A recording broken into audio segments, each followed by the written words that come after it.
two testing each other. Champion now drafting a little bit on Espinoza.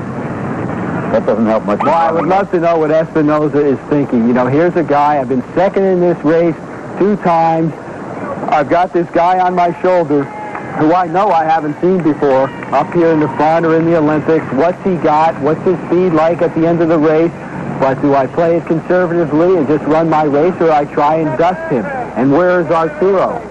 Well, you know, Frank Shorter has said, I guess more than once, the man to fear in a marathon is the man. The last 2 years, he's now moving out about 10 or 15 yards over Bob Kevedon of the United States. Well, here's a guy who did it all on his own. He was working in a steel mill in Mexico and took a bus from Monterrey, Mexico to Dallas and ran the Dallas White Rock Marathon, won it in 2:16, and that was how he got his start. He's really kind of an adopted son of Dallas because he returned to that race and has won it a number of times. Of course, New York is where he's had his best races. For instance, in Boston, last April, he was only 13th. So this is the one he focuses on. He's focused very sharply this year. Well, he is now pulling away. And he's been in this position before. I've covered other races, San Francisco Marathon, where he was leading with 2 miles to go and was caught. If I were him, I know it's an honor to have number 2, but I would have toned it down. Well, this is just about exactly the spot where last year he was caught by Willie Matolo of South Africa, who won the race. That's the fresh bus up ahead. There are thousands of them around here someplace from all over the world. There's never 100 countries represented in the race in all 50 states. Even our little state of Maryland has 245 people out there today. Well, now they're hitting the hills of Central Park, and someone who could run well on First Avenue, which is flat and even downhill, may not run as well on the uphills. And I'm not saying that Espinoza won't run well on the hills. I know he will because he trains at 9,000 feet in the desert of Lyons outside of Mexico City. It's very hilly there. The one I'm more worried about is Bob Kapanen, who went to school at Dartmouth and has been training for the last 12 weeks out at Stanford. I hope he was running a lot of his workouts in the hills of Palo Alto there, because that's going to be a factor right now. Well, there are people and there are horses who continue to finish second, you know. One of who's those races, here's Barrios, who held the world record at 10,000 meters. Behind him, he's in 4th place right now. Came into this in very great shape, supposedly the best shape in his life, better shape than when he set the world record for the 1-hour run. But he's finding out that when you get past 20 miles, it's different. He said he only ran at the maximum an hour and 45 minutes. I don't think he was telling the entire truth. I think he's doing some long runs, but if he didn't, he's paying for it right now. What a time to have hills, Larry, huh? Just when you're beginning to get your title. Larry Espinoza of Mexico.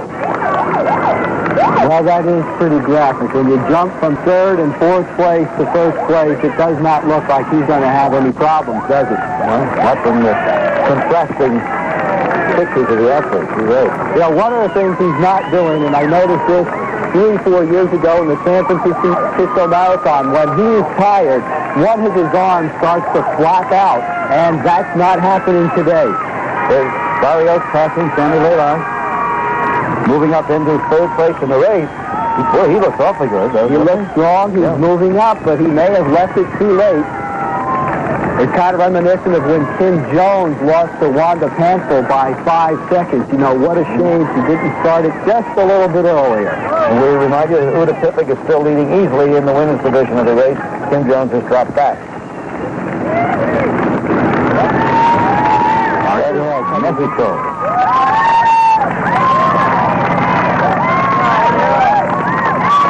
That'll be in 1991 with his countryman Salvador Garcia. Look, you want to see determination. Take a look at Arturo Barrios' face. Huh? Oof. Well, he said he's used to the pain. He's used to the pain for 27 minutes, and he was used to the pain for the hour race. He hung back early, and now he is putting it all on the line. Still a good distance behind Espinoza, his countryman. He uses his arms a little bit more, but 4:57's not too bad. for that last mile.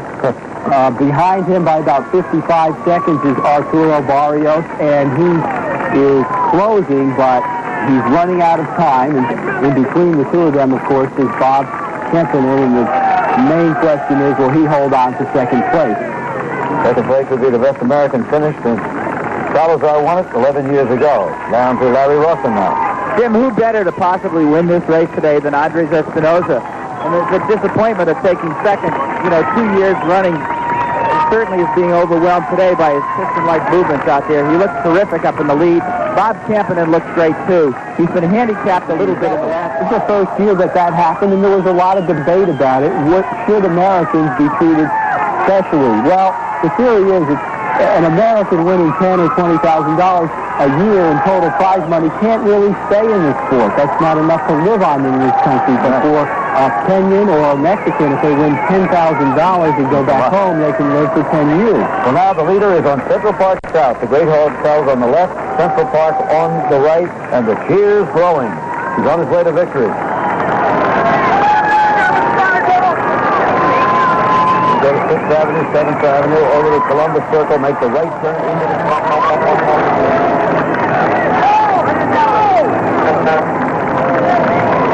There won't be any record today, not in these temperatures.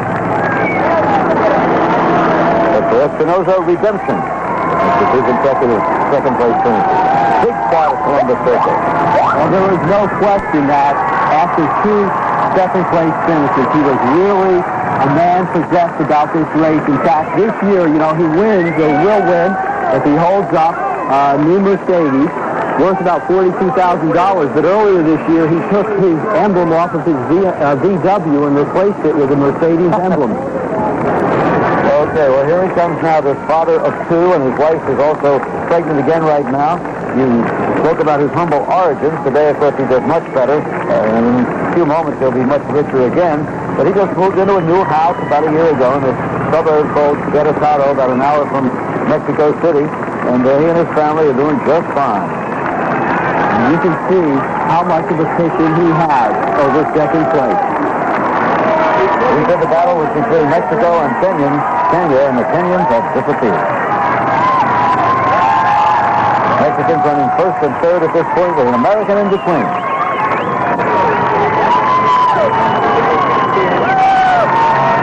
And this is Bob Kempinen. He is coming through Columbus Circle now. So he's about 200 yards behind.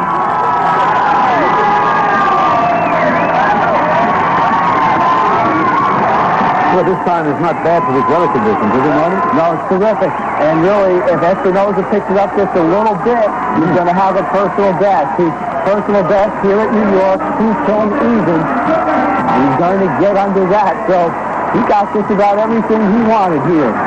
With the temperature pushing 70 degrees. Quite remarkable. There's the finish line at the bottom of your screen. Listen to the crowd now.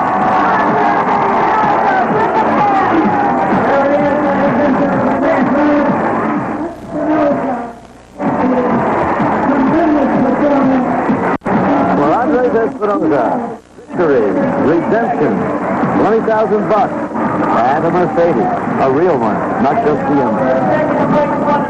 How about that for consistency? 3 seconds